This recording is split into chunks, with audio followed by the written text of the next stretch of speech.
The shouting silence. A young lady was brutally attacked at the market square by a mentally unstable man. Welcome to African Stories and Tales by Asada, the Scenic Driver's YouTube channel. Where are you watching from? Don't forget to leave comments, like, share and subscribe so that you will be the first to be notified of our next video coming up. We appreciate your subscription. The shouting silence. Set in a quiet West African village, the shouting silence follows Nkem, a 23-year-old woman whose peaceful routine is violently disrupted when she is attacked in broad daylight by Mad Josiah, a mentally unstable man once beloved in the community.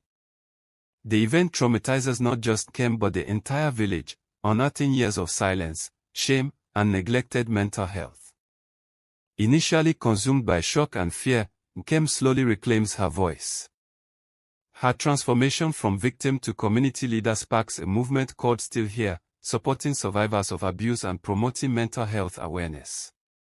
Through resilience, forgiveness, and fierce advocacy, Nkem confronts a culture of silence and denial, building a legacy of healing and empowerment. It was midday when Nkem stepped into the market, her woven basket swinging gently by her side. The sun bathed the red earth in a golden hue, and the sound of traders bargaining filled the air. She smiled at Mama Ijoma's plantain stall and stopped briefly to admire a colorful wrapper on display. She had just turned 23, full of life and spirit, with dreams of becoming a schoolteacher. This was her routine, a simple trip to gather food for dinner. What she didn't know was that her quiet rhythm was about to be shattered. In a moment, the market would go from chatter to chaos, from warmth to horror. Among the crowd, unnoticed by many, was a man people only called Mad Josiah. He was once a promising drummer, known for his rhythms and laughter. But after the war and a string of family tragedies, something inside him broke. He now wandered barefoot in torn clothes, muttering to himself, sometimes laughing, sometimes angry. Most villagers ignored him, some gave him food. But lately, he had become unpredictable, grabbing strangers, shouting nonsense, and glaring at women. That day, he was seen pacing near the pepper store, his eyes darting, his breath uneven, fist clenching and unclenching. No one paid him much attention. No one warned Nkem. As Nkem bent to inspect a basket of tomatoes, she felt a cold gust, not from the wind, but a sudden silence around her. People froze, eyes wide. She turned slightly and saw him, Mad Josiah, charging toward her, mouth foaming, eyes burning with something wild and terrifying. Before she could scream, he grabbed her arm and yanked her to the ground. The crowd gasped, many stepping back. Some shouted, others ran. In seconds, the busy market turned into a circle of horror, with Nkem at its center, pinned beneath a man lost to madness. Her cries pierced the air, raw and desperate. It took a few moments before the spell of shock broke. A vendor threw a wooden stool at Josiah, hitting his shoulder. He roared like an animal and turned on the crowd, baring his teeth. But they were many and he was one. Baskets flew, sticks were grabbed, and stones began to rain. Someone shouted, "He's possessed." Another cried, "Kill him before he kills someone else." Josiah tried to flee but was cornered near the okra store. Bloodied, broken, and panting, he collapsed to the ground. His last sight was of Nkem curled on the dusty ground, shaking. Then everything went black.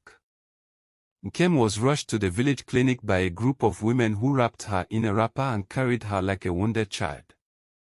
Her body was bruised, her dress torn, and her eyes hollow. The nurse on duty, a young woman named Obi, swallowed back tears as she cleaned her wounds. She asked no questions, none were needed. The village knew. The market knew. The trauma wasn't just in Nkem's skin, it was in her soul. Her voice didn't return that day. She stared ahead, mouth open but silent, as if something inside her had been stolen. Word spread quickly. By sundown, the elders called a meeting. Some villagers argued that Mad Josiah deserved pity, that he wasn't in his right mind. Others demanded justice for Nkem. The village priest declared it a spiritual attack, urging prayers and fasting. Nkem's father, Papa Uche, sat silently throughout the meeting. When he finally stood, his voice shook. That was my only daughter. And she has not spoken a word since. Whether mad or not, he has stolen something we may never get back. The room fell silent. Even the crickets seemed to pause. Nkem's mother, Mama Neka, stayed by her side for days, feeding her by hand, bathing her, singing lullabies like she had when Nkem was a child. But Nkem stared through her, not at her. The spark in her eyes, the one that made people call her the sunflower of the village, was gone. At night, she screamed in her sleep, waking the compound. Once, she clawed at her face, shouting, "He's here." It took 3 women to hold her down. That night, her mother wept in silence beside her, whispering, "Where did you go, my child?" The market didn't return to normal.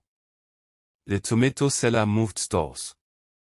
Mama Ijoma closed her business, saying she couldn't bear the memory. Children avoided the square altogether. The red earth that once danced under the sun now felt cursed. People spoke in hushed tones, some blaming spirits, others blaming the community for ignoring Josiah's growing madness. One elder said, "We fed the lion until it ate our own." Another responded, "But what could we have done? He was one of us." No one had answers. Only shame and fear. The community decided to hold a cleansing ceremony at the market. They invited priests, slaughtered a goat, and sprinkled herbs across the square. Drummers beat slowly, women sang sorrowful songs. A white cloth was laid where Nkem had fallen, and everyone was asked to place a flower or coin there as an offering to peace. But Nkem didn't attend. She lay in her bed, unmoving, her ears stuffed with cotton to block out the world. Her silence was louder than any drumbeat. Her absence more painful than her presence could have been. Days turned to weeks.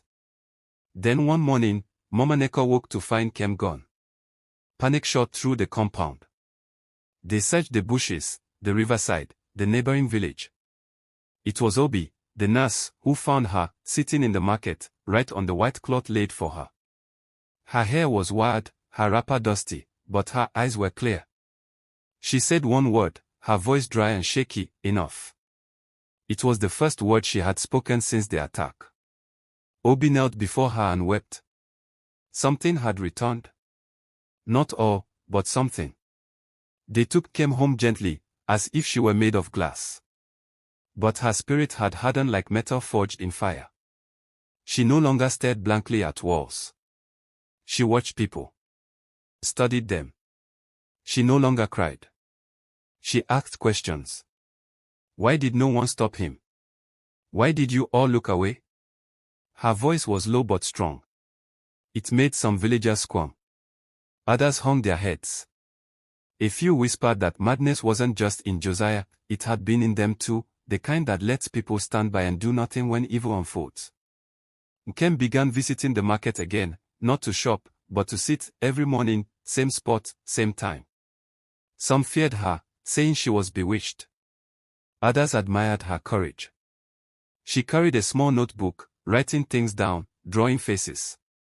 A child once asked what she was writing, and she said, "Stories." The child asked, "Happy ones?" Nkem smiled faintly. "Not yet." Her presence began to heal the space, slowly. A woman laid a mat beside her and sowed groundnuts. Another returned with her pepper basket. The market began to breathe again. Despite her calm appearance, Nkem battled storms in her sleep. At night, she trembled, murmured, sometimes shouted Josiah's name. She began seeing a counselor from the next town, a quiet man named Chuka who had worked with women who survived war trauma. Their sessions were long and slow. Chuka never forced her to speak. He simply listened. One day, after weeks, she said, he wasn't always mad, was he? Chuka shook his head. No one is born mad. Life drives them there. Nkem blinked. But I still bleed. I know, he replied, and healing doesn't mean forgetting. Nkem began to volunteer at the small clinic where Obi worked. She helped with registering patients, handing out supplies, even reading to sick children. Being useful gave her purpose. One day, a woman came in holding a bruised child. She whispered, her uncle beats her when he drinks. Nkem's eyes sharpened. She walked the child home that evening, held her hand firmly, and faced the uncle. Try again, she said, voice cold. Next time, I return with people who won't be as calm. Word spread, Nkem was no longer just the sunflower. She was fire now. A youth group in the village invited her to speak. We want to understand what it means to be hurt like that, the leader said. Nkem stood in the school hall, facing young faces. She took a breath. It's like drowning while everyone watches. Silence. It's like your skin isn't yours anymore. Your voice becomes a stranger. But, she paused. But I am still here. And every day I wake up is a victory. The crowd clapped slowly, then louder. That night, 5 girls stayed behind to speak with her privately. One of the girls, Adan, confessed, my cousin touches me at night. I haven't told anyone. Nkem didn't gasp. She simply held her. I believe you, she whispered. That night, she stayed awake thinking of how many other girls were silent. How many Josiahs were still walking free because no one wanted to look too closely. She decided she would do more than just heal. She would protect. She would fight. She would make sure her pain brought safety for others. That was the moment Nkem became something bigger than her wound. With help from Chuka and Obi, Nkem launched a group called Still Here. It met every week under the mango tree near the clinic. Women came, some with scars, some with silence, all with stories. They shared, cried, laughed, and sometimes just sat holding hands. The group grew. Boys started coming too, those who had seen violence, who wanted to be better. Still Here became a name that meant strength in the village. It was Nkem's way of turning a scream into a song. But healing is not a straight line. One day, at the market, Nkem saw a boy mocking a mentally ill man. She grabbed the boy by the ear and made him sit beside her. Do you know who Josiah was? She asked. The boy looked down. He was mad. He was human, Nkem said firmly. And someone like you turned away while he slept deeper. The boy apologized, and she let him go, but not before giving him a hug. Be kinder, she whispered. We all need someone to catch us before we fall. Some elders in the village were uneasy with how powerful her voice had become. One said, a woman should not be shaking the tree so loudly. Another responded, then maybe the tree needs shaking. A young chief, Ikena, watched Nkem's rise with curiosity. He invited her to speak at the council. She came, wearing a white dress, head held high. We can't pretend anymore, she said. Silence is not protection. Tradition should not be a weapon. Some nodded. Others frowned. But no one dared to interrupt her. Nkem's father remained quiet for many months after the attack. He felt guilt, shame, helplessness. But one day, he stood in front of the Still Here group, removed his hat, and said, forgive me. I did not protect my daughter. I thought keeping quiet was dignity. But silence is a thief. It stole her voice until she took it back herself. Then he wept, openly. The women surrounded him, not with blame, but with love. Nkem embraced him and whispered, now we heal together. From then on, he never missed a meeting. As the rains came, the village grew lush again. The market returned to life, not quite the same, but gentler. Nkem walked through it with measured steps, no longer flinching at loud noises or sudden movements. She had carved out a kind of peace, fragile, but hers. One morning, a girl ran up to her holding a tattered notebook. I wrote a poem, she said shyly. Nkem read it and smiled. It ended with, "She stood where she fell, and now the ground remembers her courage." Nkem hugged the girl. "Your voice is your armor. Never drop it." Not all days were good. Sometimes, shadows visited her in dreams. Sometimes, her breath shortened in crowds. But she no longer felt alone in her struggle. On difficult nights, she wrote in her journal. Sometimes poetry, sometimes rage. "I still carry fear in my bones," she wrote once. "But I no longer let it drive the cart." Writing became her therapy. Chuka encouraged her to compile them. "Let the world hear your truth," he said. Not just the village. She wasn't sure, but the seed was planted. During the village's annual festival, the elders gave her a recognition, Daughter of Fire. The people clapped as she received the handcuffed staff, a symbol of wisdom and courage. Some wept. Others stood silently, heads bowed in respect. It was not just for surviving. It was for changing everything. "You've lit a fire," one elder said, "and we now see what we ignored." Nkem said only 5 words: "We must keep it burning." That night, under the moonlight, she visited Josiah's grave. The villagers had buried him outside the main grounds. Nkem knelt, placed a flower there, and whispered, "I forgive you." She didn't expect peace immediately. Forgiveness wasn't magic. But she felt lighter walking away. Some wounds are too deep to vanish, but they no longer had to poison. "You were broken," she whispered. "But so was the village.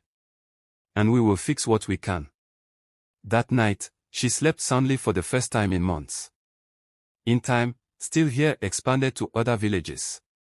Obi and Chuka led workshops in nearby communities.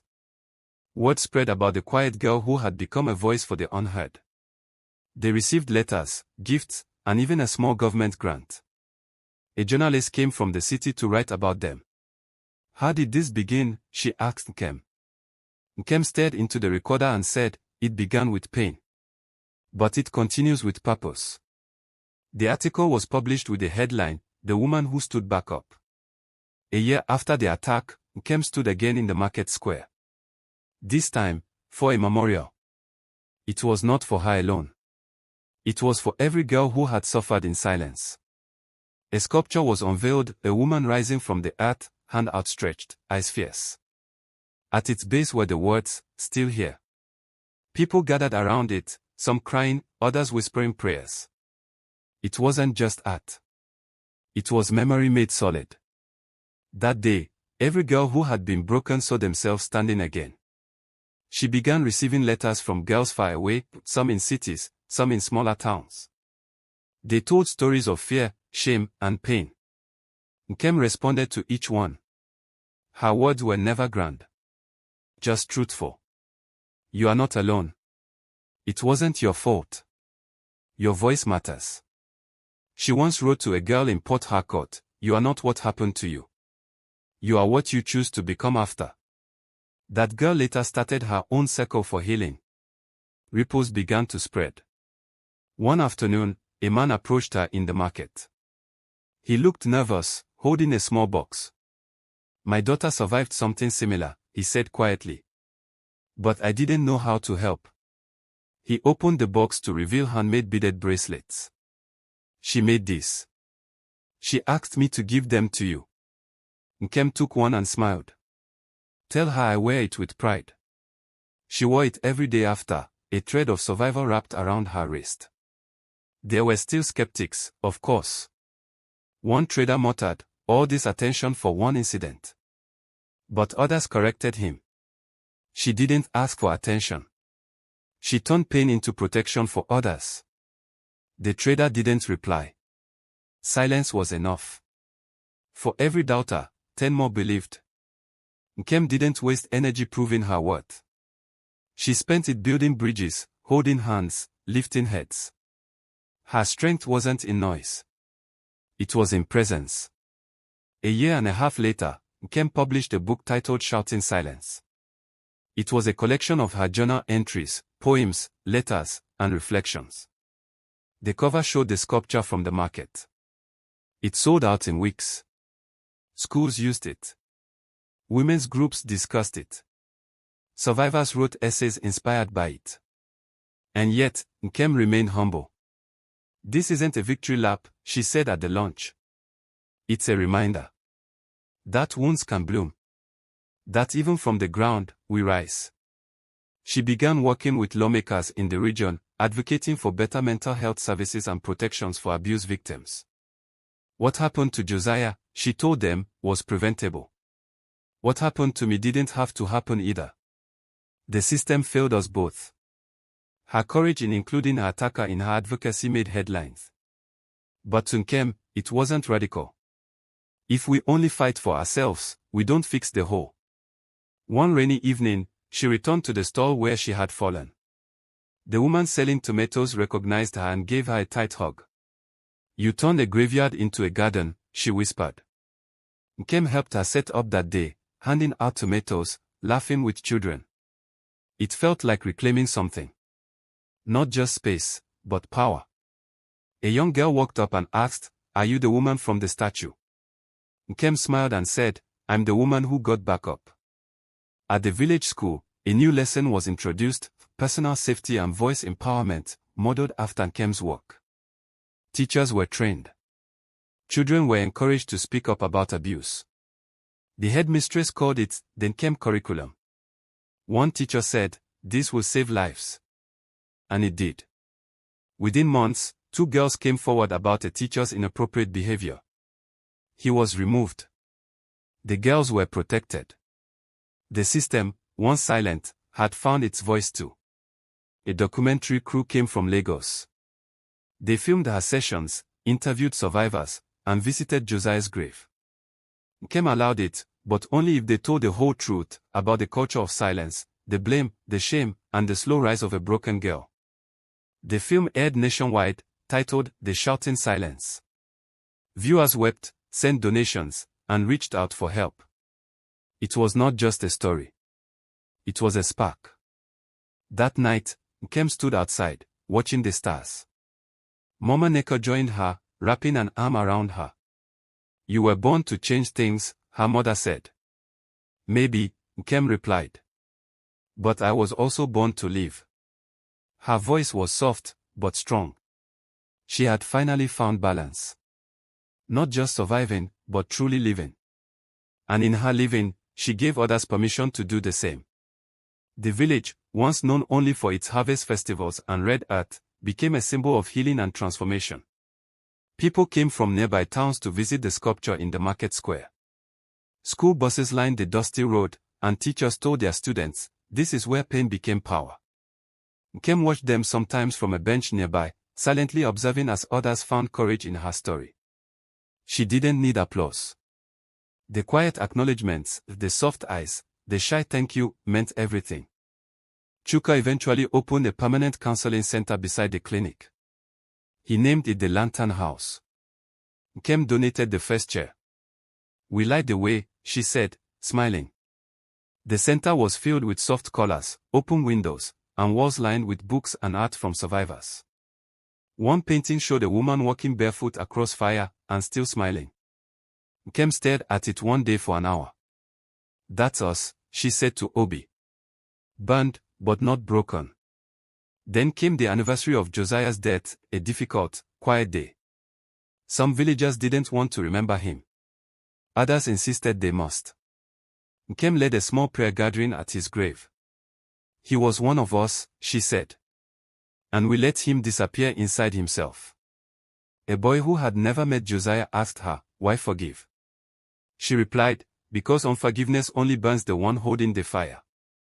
The boy didn't understand fully. But he remembered her words. That night, Nkem sat by candlelight, writing her next book. This one wasn't about her. It was about all the women she had met: Adan, the girl from Port Harcourt, the tomato seller who survived her husband's fist, and even Obi, who once hid her own story behind her nursing scrubs. "We are many," she wrote. "And we are loud now." The title of the new book would be Voices No Longer Afraid. Years passed. Nkem grew older. She married a quiet man named Ibuka, who loved her without trying to fix her. "I see all your pieces," he told her once. And I still choose you. They had one daughter, Adis. From the time Adis could walk, Nkem told her stories of bravery, not fairy tales, but real ones. Mama, Adis once said, why do you always say still here? Nkem kissed her forehead. Because even when life tries to erase you, you say it loud, I'm still here. One afternoon, Adis returned from school with tears in her eyes. A boy had mocked another girl for her ragged clothes. I told him he was wrong, Adis said. But no one helped me. Nkem pulled her close. That's how it begins, change. One voice, then two. Soon, a wave. She gave Adis a small beaded bracelet, the same one she'd received years ago. This helped me remember who I was. Now it's yours. The market became a place of joy again, children chasing goats, women singing, men laughing over palm wine. But a new part of it remained sacred, the white square where Nkem had once fallen. It was kept clean. No one sold goods on it. People left flowers there, or prayers scribbled on paper. Sometimes, strangers sat there in silence, needing strength. No one ever disturbed them. It had become holy ground, not because of pain, but because of the rising that followed it. At a United Nations conference, Nkem stood before world leaders and told her story. She didn't use big words. She didn't cry. She simply spoke. It is not enough to survive. We must transform. We must protect. We must speak, especially when it is uncomfortable. Her speech went viral. Young girls in Kenya, Brazil, and Cambodia sent her drawings and letters. Some called her Mama Courage. Others called her simply Nkem. That was enough. One night, Ibuka found her weeping softly. What is it? He asked. She replied, sometimes, I still feel the ground under me the moment I fell. He took her hands. Then look around, he said. And see how far you've risen. She nodded. Healing wasn't a destination. It was a journey. And on that journey, even strong women have nights when the weight returns. But they don't stay down. Not for long. On her 50th birthday, the village threw her a surprise celebration. Children danced. Old friends spoke. Her father, now grey and gentle, toasted her with tears. To the girl who taught us to see. To the woman who taught us to speak. Nkem stood, surrounded by the fire of candles, and smiled at them all. I didn't survive alone, she said. I rose because I was lifted. And then she added, for everyone and especially for herself, I am still here. And always will be. She was invited to schools across the region, where she met young people who had read her book, watched her interviews, and listened to her talks. At each school, she began with the same line, let me tell you a story, not of how I was hurt, but of how I healed.